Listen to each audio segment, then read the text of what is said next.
Bismillahirrahmanirrahim. Assalamualaikum warahmatullahi wabarakatuh.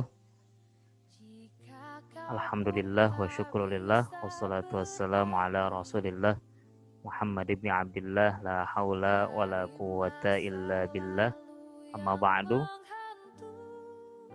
Apa kabar anak-anak sekalian yang berbahagia? Anak-anakku siswa kelas 7 Madrasah Sanawiyah Negeri 2 Jakarta. Jumpa lagi dengan saya Taufik Hussein dan kita akan membahas pelajaran kita selanjutnya yang memasuki bab 3 pelajaran Al-Quran Hadis di kelas 7. Untuk bab 3 kali ini tema yang dibawa adalah menggapai ridha Allah Subhanahu wa taala dengan sikap dermawan dan menghindari sifat kikir. Yang ayat Al-Quran yang kita bahas adalah surah Al-Quran surat Al-Lail. Ya, saya yakin kalian kalau surat Al-Lail sudah hafal semua ya. Baik, kita mulai pelajaran kita pada hari ini dengan membaca doa Bismillahirrahmanirrahim. Rabbi zidni ilma warzuqni fahma raditu billahi rabba wa bil islami dina wa bi Muhammadin nabiyya wa rasula. Rabbi syrah li sadri wa yassir li amri wa hlul 'uqdatam min lisani yafqahu qawli. Rabbi ighfirli wa li walidayya wa lil mu'minina amin. Baik anak-anak sekalian, pelajaran kita pada hari ini kita mulai, dan seperti biasa kalau pertemuan bab baru maka saya akan sampaikan kompetensi inti dan kompetensi dasar dan indikator pembelajaran kita. Untuk kompetensi inti saya kira ini sudah sama semua ya, yaitu memahami pengetahuan baik secara faktual, konseptual, dan prosedural berdasarkan rasa ingin tahunya tentang ilmu pengetahuan, teknologi, seni budaya terkait fenomena dan kejadian tampak mata. Jadi diharapkan kita selalu peka terhadap ilmu pengetahuan yang dikaitkan dengan fenomena atau kenyataan yang terjadi di hadapan kita. Kemudian untuk KI 4-nya, KI keterampilannya yaitu mencoba mengolah menyaji dalam ranah konkret dan ranah abstrak sesuai dengan yang dipelajari di sekolah dan sumber lain yang sama dalam sudut pandang teori. Jadi kalian bisa saja mempelajari ini tidak hanya dari saya. Jadi saya ini hanya salah satu sumber saja. Kemudian buku ajar juga sumber yang lain, dan sumber-sumber yang lain juga banyak. Barangkali kalian ada buku-buku yang lain yang bisa kalian pelajari. Untuk kompetensi dasarnya adalah menerima bahwa Allah Subhanahu wa taala mencintai orang yang pemurah dan membenci orang yang kikir. Juga menjalankan sikap peduli kepada masyarakat, menganalisis isi kandungan Al-Quran surat Al-Lail ayat 1-11. Kemudian untuk KD keterampilannya mendemonstrasikan hafalan Quran surat Al-Lail ayat 1-11 dan hadis-hadis riwayat Muslim dan dari Abu Hurairah.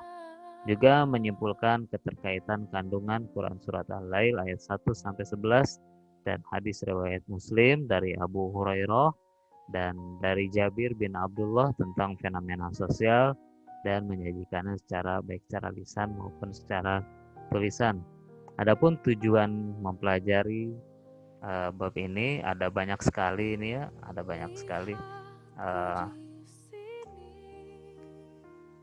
Salah satunya membenarkan bahwa Allah Subhanahu wa taala mencintai orang yang pemurah dan membenci orang yang kikir, meyakini bahwa Allah mencintai orang yang menerapkan sikap peduli kepada masyarakat, kemudian terbiasa bersikap peduli kepada masyarakat, kemudian menyebutkan arti dari Al-Quran surat Al-Lail ayat 1-11 beserta hadis-hadisnya, menjelaskan isi kandungannya, menentukan isi kandungannya, membandingkan isi kandungan dengan hadis riwayat Muslim dan dari Abu Hurairah, kemudian menilai sikap yang sesuai dengan isi kandungan Al-Quran surat Al-Lail ayat 1-11, merencanakan sikap yang sesuai dengan isi kandungan ayat tersebut, mendemonstrasikan hafalannya dan menyimpulkan keterkaitan isi kandungan. Nah, ini peta sebenarnya ini sudah ada di dalam buku paket kalian ya. Jadi ini yang saya akan presentasikan adalah buku paket. Ya, silahkan kalau belum memiliki silahkan di download saja di Bahan Ajar di e-learning. Itu sudah saya sediakan, sudah saya upload buku paketnya ini. Kalian bisa baca. Untuk pelajaran kali ini kita mempelajari dari halaman 40 ya, 40 kalau nggak salah ini 41, maaf, dari ya 40 lah, 40 sampai halaman 45. Anak-anak sekalian, kita sudah tahu dalam kenyataan, sudah kita lihat dalam kenyataan bahwa Allah Subhanahu wa taala menciptakan segala makhluk di bumi ini dengan berpasang-pasangan. Ya, berpasangan, ada laki, ada perempuan. Ya, berpasangan dan pasangannya itu saling berlawanan. Ada pria wanita, ada siang, ada malam, ada gelap, ya. Ada gelap, ada terang, ya, ada pagi, ada sore dan lain-lainnya ya.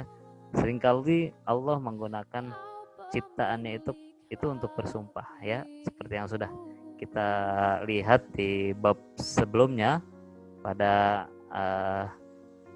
surat Asy-Syams ya, wasyamsi waduhaha wal qamari idza talaha dan selanjutnya. Nah, dalam Al-Qur'an banyak kita temukan sumpah yang dilakukan oleh Allah Subhanahu wa taala. Dan sumpah ini berbeda dengan sumpah yang dilakukan oleh manusia ya. Manusia hanya boleh bersumpah atas nama Allah. Dan itu pun kalau menemukan keadaan yang sangat serius ya, keadaan yang sangat serius baru boleh kita bersumpah atas nama Allah. Wallahi billahi tallahi misalnya ya. Kalau sekedar untuk main-main ya nggak boleh. Kita kadang-kadang terbiasa tuh sumpah lu, iya wallahi gue tadi udah mandi misalnya gitu ya. Sebenarnya itu nggak boleh ya. Sumpah menggunakan nama Allah itu kalau kita menemukan sesuatu yang serius dan kita harus pertahankan itu, maka bolehlah kita bersumpah mengucapkan nama Allah itu ya. Manusia biasanya bersumpah itu untuk meyakinkan kepada orang lain akan kebenaran yang kita ucapkan. Tapi Allah tidak ya. Allah itu bersumpah menyebutkan makhluknya itu, tapi tujuannya bukan untuk meyakinkan pada pihak lain akan kebenaran apa yang Allah ucapkan gitu ya. Dalam surat Al-Lail atau surat Asy-Syams dah ya, Allah Subhanahu wa taala bersumpah demi ciptaannya, ada malam, ada siang, laki-laki, perempuan, atau maksudnya sesuatu hal-hal yang saling berlawanan, itu mengisyaratkan bahwa di dalam surat Al-Lail itu Allah akan menjelaskan sesuatu yang sifatnya berlawanan, yaitu sifat dermawan dan kebalikannya sifat kikir. Nah, pada pembahasan surat Al-Lail ini kita akan mendapati janji-janji Allah terhadap orang yang bertakwa, orang yang membenarkan ajaran-ajaran agama, orang-orang yang dermawan, yang rajin berinfak, rajin bersedekah. Dan juga kita akan mengetahui nanti ancaman yang akan diterimakan oleh Allah kepada orang-orang yang mendustakan pahala yang baik ya, mendustakan, menganggap pahala itu tidak ada, misalnya ya, pahala sedekah itu nggak ada, nggak usah dikasih ke orang, ini amalnya nggak usah amal lah, kita nikmati sendiri aja gitu ya. Nah, itu diancam oleh Allah Subhanahu wa taala ya di surat Al-Lail. Nah, maka kita bahas nih ya surat Al-Lail ini. Baik, untuk jadi tema besar kita pada bab ini adalah orang dermawan dan orang yang bakhil, orang yang kikir. Nah, sekarang pada pertemuan ini saya akan bagi video ini menjadi dua pembahasan, jadi dua video gitu ya. Video yang pertama membahas tentang orang dermawan, dan video yang kedua nanti kita akan membahas tentang orang yang bakhil. Ya, nah, siap ya? Perhatikan baik-baik. Saya harap kalian bisa mengikuti pelajaran ini dari awal hingga akhir. Oke ya. Bismillahirrahmanirrahim. Saya akan bacakan ayat ini dan saya harap kalian dengarkan baik-baik bagaimana makhraj hurufnya, artinya cara mengucapkan hurufnya dan juga panjang pendeknya. Nah, intinya tajwidnya kalian perhatikan ya. A'udzu billahi minasyaitonir rajim. Bismillahirrahmanirrahim. Wal-laili idza yaghsha. Wan-nahari idza tajalla. Wa ma khalaqadz dzakara wal unsa. Inna sa'yakum lasyatta. Fa amma man a'ta wattaqa wa saddaqa bil husna fasanuyassiruhu lil yusra. Oke, saya ulang bacaannya dan kalian bisa langsung mengikuti ya. Bismillahirrahmanirrahim. Silakan diikuti. Wal-laili idza yaghsha. Wan-nahari idza tajalla. Kalian harus pas nih perbedaan antara idza huruf zal dengan jim. Idza tajalla, idza bukan iza ya. Kalau ada yang bacanya masih iza itu salah. Yang betul idza. Wan nahari idza tajalla wa ma khalaqadz dzakara wal unsa. Silakan diikuti. Wa ma khalaqadz dzakara wal unsa. Inna sa'yakum lasyatta. Fa amma man a'ta wattaqa wa saddaqa bil husna fasanuyassiruhu lil yusra. Ya, ini bisa kalian ulang-ulang. Silakan perhatikan baik-baik mengucapkan hurufnya ya. Ini ada perbedaan antara huruf kaf dengan qaf, antara zal dengan jim, ada ha, ada kho, ada ha, itu ya. Kalian perhatikan baik-baik. Bisa kalian ulang videonya. Untuk artinya ayat pertama, wal-laili idza yaghsha, demi malam apabila telah menutupi cahaya siang. Wan nahari idza tajalla, dan siang apabila terang benderang. Wa ma khalaqadz dzakara wal unsa, dan penciptaan laki-laki dan perempuan.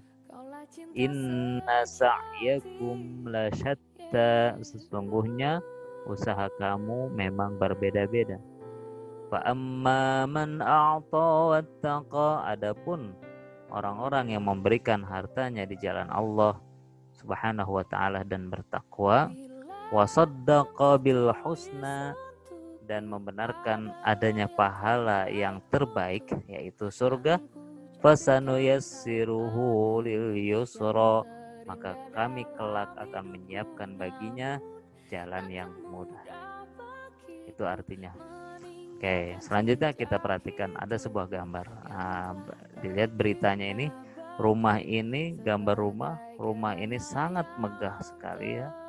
Sangat megah ini rumahnya. Rumah ini megah, selamat dari tsunami yang terjadi di Palu ini ya pemiliknya. Kenapa? Barangkali ini karena Allah telah menyelamatkan rumah ini karena pemiliknya walaupun kaya tapi sangat dermawan. Nah itu sebuah anugerah balasan dari Allah Subhanahu wa taala bagi orang yang mau berbuat baik ya.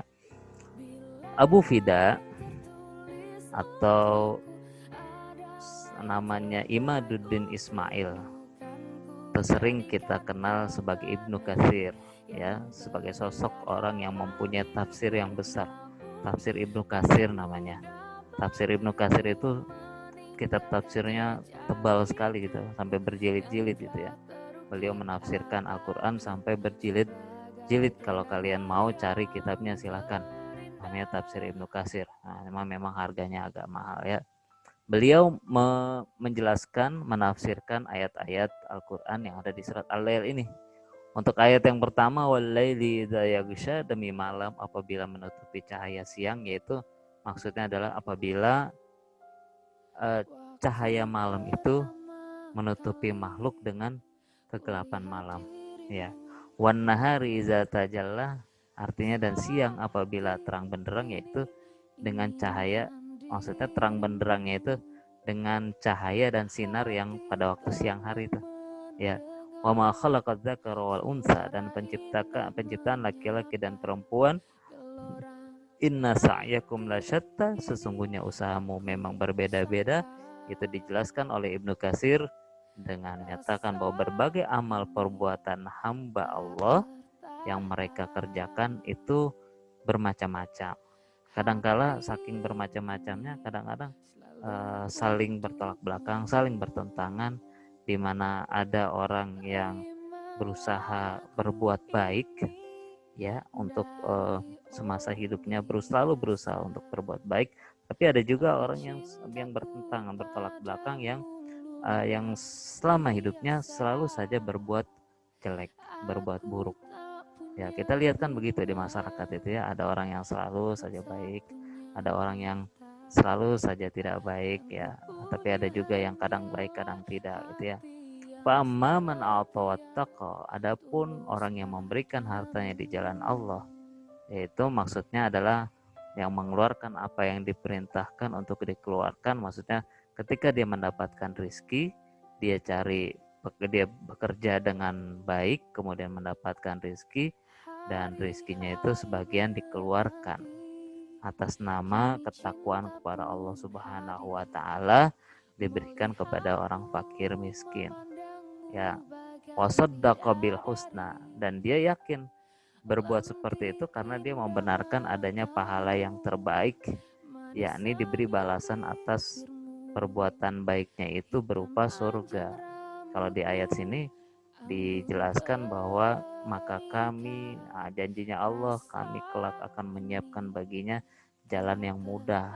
Jadi kalau kita mau berbuat, kalau kita mau mendapatkan jalan yang mudah dalam hidup, maka jangan segan-segan untuk selalu bersedekah, ya. Ibnu Abbas menyatakan menuju kepada kebaikan. Allah Subhanahu wa Ta'ala, di ayat ini Allah Subhanahu wa Ta'ala telah bersumpah demi malam dan siang, demi penciptaan laki-laki dan perempuan. Allah Subhanahu wa Ta'ala menjanjikan balasan yang terbaik berupa pahala dan surga di akhirat kelak, dan berbagai jalan-jalan kemudahan yang akan menghantarkan manusia untuk berbuat kebaikan itu, ya. Kepada siapa janji Allah? Janji Allah itu diberikan kepada hamba yang gemar bersedekah dan bertakwa kepadanya, serta membenarkan dan yakin akan adanya pahala yang terbaik baginya. Jadi kalau kita mau berbuat baik, berbuat baiklah, dan berbuat baiknya itu atas nama ketakwaan kepada Allah Subhanahu wa Ta'ala. Dan di dalam hati ketika dia berbuat baik, dia membenarkan dan yakin bahwa perbuatan baiknya akan diberikan, akan dibalas pahala oleh Allah Subhanahu wa Ta'ala. Gitu. Itu yang membuat kita nanti jadi perbuatan kita ini adalah perbuatan yang ikhlas. Ikhlas itu bukan tidak mengharapkan sesuatu, tapi justru ikhlas itu justru mengharapkan sesuatu, gitu ya.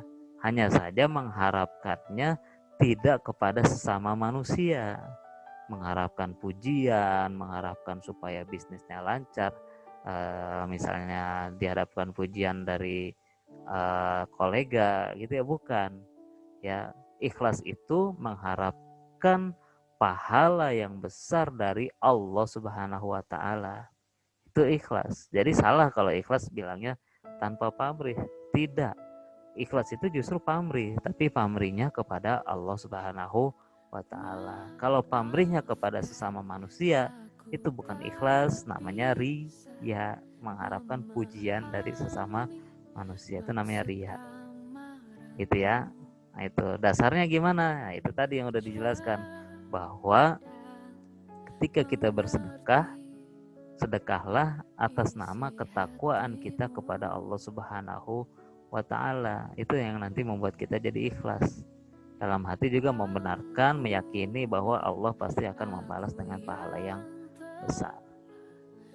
Gitu ya. Itu paham ya? Baik.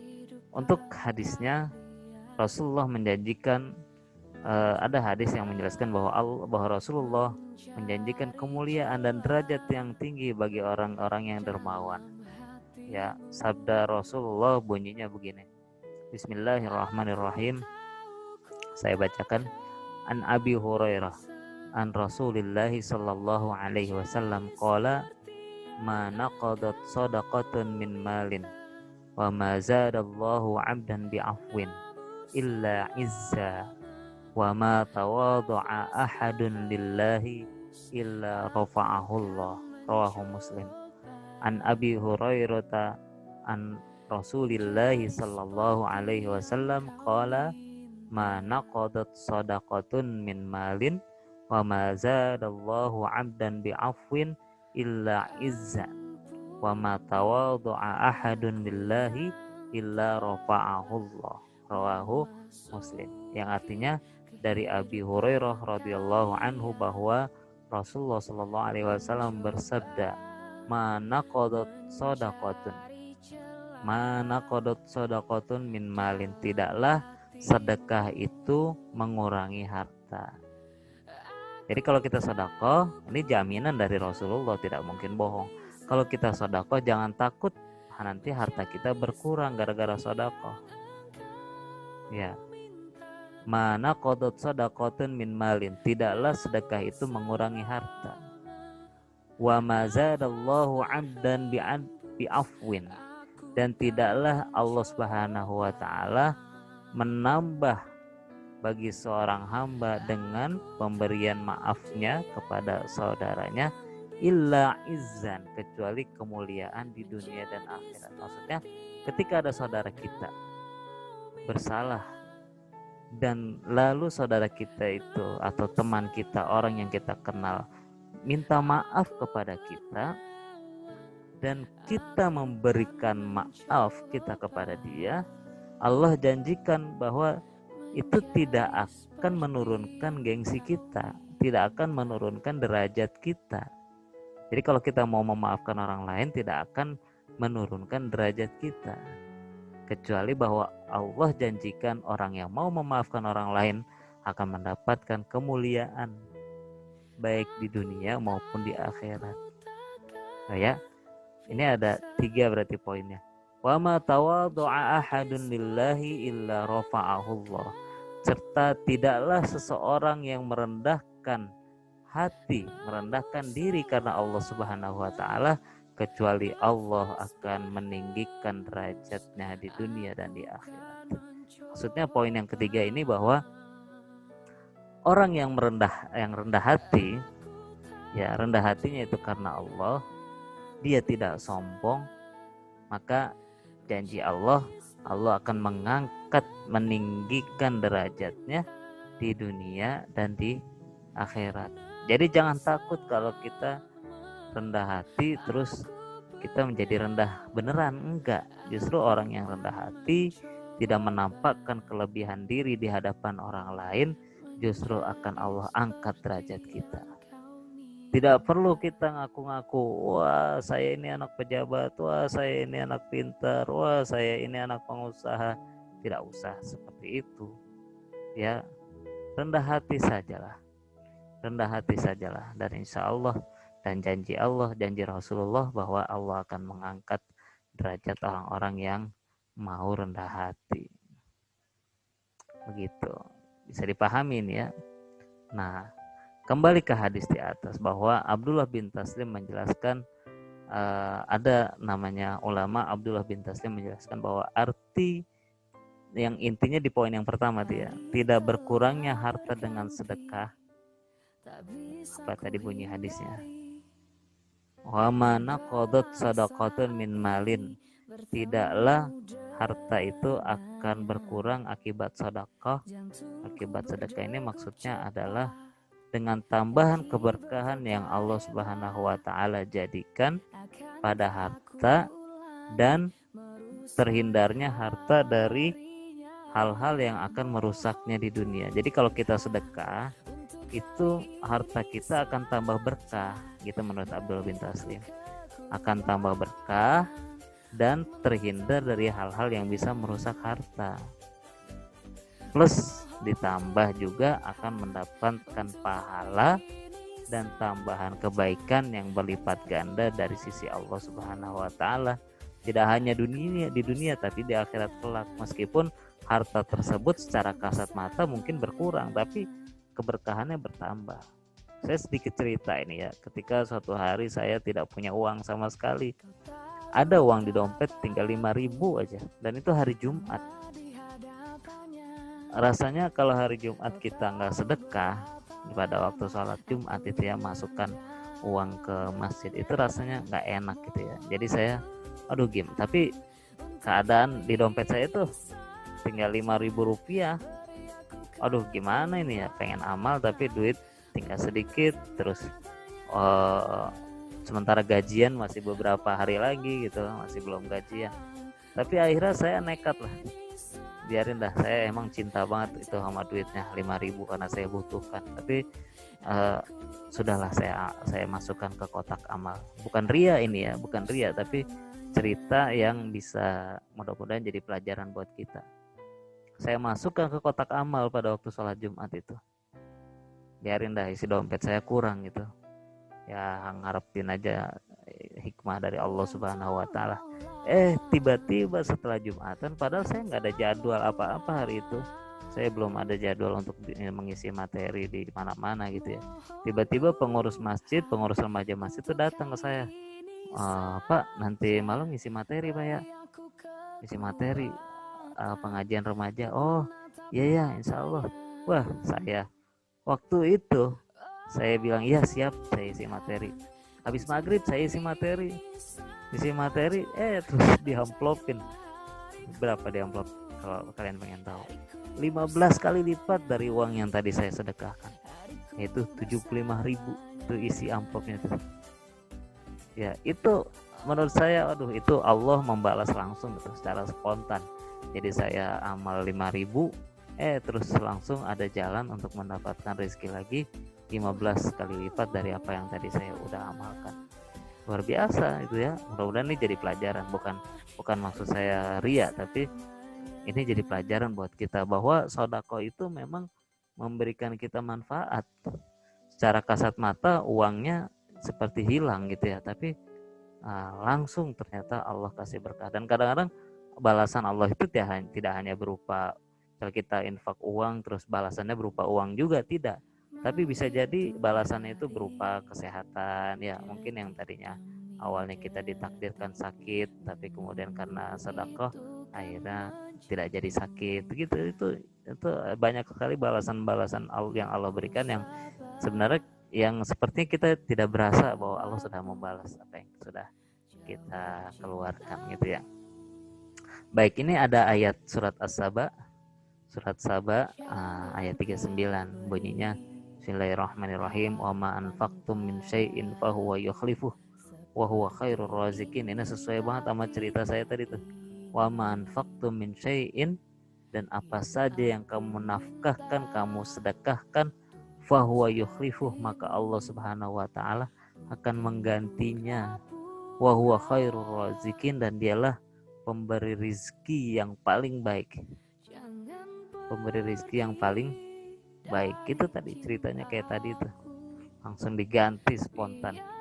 Ya, makna firman Allah akan gantinya itu dengan keberkahan harta di dunia dan pahala yang besar di akhirat. Kemudian poin hadis, kembali ke hadis yang pertama tadi ya. Poin hadis, ada kata al-afu, memaafkan. Dalam hadis di atas artinya memaafkan perbuatan salah dan tidak menghukumnya. Kalau kita memaafkan orang yang berbuat salah kepada kita, ya Allah akan menambahkan kemuliaan kita baik di dunia maupun di akhirat. Sedangkan arti bertambahnya kemuliaan orang yang pemaaf di dunia adalah dengan dia dimuliakan dan diagungkan di hati manusia karena sifatnya yang mudah memaafkan orang lain. Sedangkan di akhirat besarnya ganjaran pahala dan keutamaan di sisi Allah. Kadang-kadang begitu, kita ada orang salah kita nggak mau maafkan. Padahal kalau kita mau memaafkan, itu janji Allah akan menambahkan kemuliaan kita. Terus poin yang ketiga, tawadu. Wama tawadu'a, mana dari hadis di atas bunyinya. Wama tawadu'a ahadun lillahi illa rafa'ahullah. Tidaklah seseorang yang merendahkan diri di hadapan Allah kecuali dia akan meninggikan derajatnya di dunia dan di akhirat. Ya, lihat artinya. Maksudnya apa? Arti tawadu ini sebenarnya bukan merendahkan diri nih. Ya, merendahkan diri di hadapan Allah, ya betul. Kalau kita di hadapan Allah kita merendahkan diri. Kalau di hadapan sesama manusia kita merendahkan hati. Paham bedanya ya? Kita kalau di hadapan Allah merendahkan diri, memang diri kita rendah di hadapan Allah. Tapi kalau di hadapan manusia bukan merendahkan diri, karena merendahkan diri itu artinya menghinakan diri. Kalau di hadapan Allah memang kita hina, ya, menghinakan diri. Tapi kalau di hadapan manusia bukan rendah diri, tapi rendah hati, kitanya low profile gitu ya. Arti tawadu merendahkan diri karena Allah adalah merendahkan diri dari kedudukan yang semestinya pantas bagi dirinya. Kita mau sombong enggak, kalau orang tawadu itu merendahkan diri di bawah posisi yang sebenarnya untuk tujuan menghilangkan sifat ujub, sifat bangga terhadap diri sendiri, sifat sombong. Ya, merendahkan dirinya karena Allah artinya dengan niat mendekatkan diri kepada Allah dan bukan untuk kepentingan duniawi. Adapun arti ketinggian derajat orang yang merendahkan diri karena Allah itu adalah dengan ditinggikan dan dimuliakan kedudukannya di hati manusia karena sifat tersebut. Jadi kita rendah hatinya, rendah dirinya kepada Allah. Nanti Allah akan meninggikan derajat kita di hadapan manusia. Ya, baik itu di dunia. Kalau di dunia kita akan dimuliakan derajat kita, kalau di akhirat Allah akan memberikan kita pahala yang besar dan kedudukan yang tinggi di sisi Allah Subhanahu wa taala. Ya. Di dalam surat Al-Qasas ayat 83 Allah berfirman, bismillahirrahmanirrahim, tilkad darul akhiratu naj'aluha lilladzina la yuriduna 'uluwan fil ardi wala fasadan wal 'aqibatu lil muttaqin. Tilkad darul akhirah, negeri akhirat itu, naj'aluha, kami jadikan, lilladzina la yuriduna 'uluwa, untuk orang-orang yang tidak ingin menyombongkan diri, tidak ingin tinggi hati, fil ardi, di bumi, wala fasadan, dan orang-orang yang tidak ingin berbuat kerusakan. Jadi negeri akhirat itu Allah janjikan pada orang yang tidak ingin menyombongkan diri di bumi dan tidak dan disediakan pada orang-orang yang tidak mau berbuat kerusakan di muka bumi, wal aqibatu lil muttaqin, dan kesudahan yang baik itu alias surga disediakan bagi orang-orang yang bertakwa. Baik, demikian ya. Nah, ini ada cerita tentang Abdurrahman bin Auf. Ya, sebelum kita akhiri pelajaran kita, ada cerita ini tentang sahabat yang dermawan namanya Abdurrahman bin Auf. Abdurrahman bin Auf ini sahabat Nabi yang beliau ini profesinya adalah pedagang yang besar. Dia ini bosnya pasar di Madinah, orang yang memulai merintis pasar orang Muslim ya. Jadi di Madinah sudah ada pasar orang Yahudi, pasarnya besar, dan ketika Nabi Muhammad hijrah, Abdurrahman bin Auf ini ikut hijrah ke Madinah, dan beliau pula lah yang merintis pasar Muslim ya, tepat di depan pasar Yahudi yang memang sudah besar Jadi di Madinah sudah ada pasar yang besar. Abdurrahman bin Auf ini merintis dari kecil, dari satu toko sehingga besar menjadi bentuk pasar, dan akhirnya menjadi saingan berat bagi pasar orang Yahudi. Ini yang mendirikan namanya Abdurrahman bin Auf. Abdurrahman bin Auf salah seorang sahabat Nabi Shallallahu Alaihi Wasallam yang mendapatkan rekomendasi masuk surga. Masya Allah, dia dijamin akan masuk surga. Ya, termasuk salah seorang dari 6 orang sahabat yang ahli surga. Dia termasuk orang yang paling dulu masuk Islam, termasuk as-sabiqun al-awwalun, ya. Abdurrahman bin Auf adalah seorang sahabat Nabi Shallallahu Alaihi Wasallam yang sangat dermawan dan sangat memperhatikan dakwah Islam. Ya, kisahnya Abdurrahman bin Auf ini pernah menjual tanah seharga 40.000 dinar, dan uang itu tidak dinar itu uang perak ya, 40.000 dinar, dan uang hasil penjualan tanah itu tidak dinikmati sendiri, melainkan dibagi-bagikan kepada orang fakir, miskin, Bani Zuhroh, orang yang membutuhkan, dan juga diberikan kepada ummahatul mukminin, kepada para istri Nabi Shallallahu Alaihi Wasallam. Al-Miswar berkata, aku mengantarkan sebagian dari dinar-dinar itu kepada Aisyah radhiyallahu anha, dan sebagian dinar-dinar itu Siti Aisyah kemudian nanya, siapa yang ngirim ini? Aku jawab, kata Al-Miswar, yang mengantarkan itu Abdurrahman bin Auf. Lalu setelah menerima itu, setelah menerima pemberiannya itu, Aisyah radhiyallahu anha berkata lagi, sesungguhnya Rasulullah SAW bersabda, tidak ada yang menaruh simpati kepada kalian kecuali dia termasuk orang-orang yang sabar. Ya, semoga Allah Azza wa Jalla memberi minum kepada Abdurrahman bin Auf dengan minuman surga.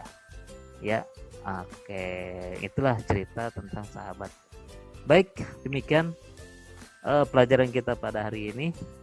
Saya kira selesai pelajarannya. Kalian dihafalkan itu ya, surat Al-Lail ayat 1 sampai 11.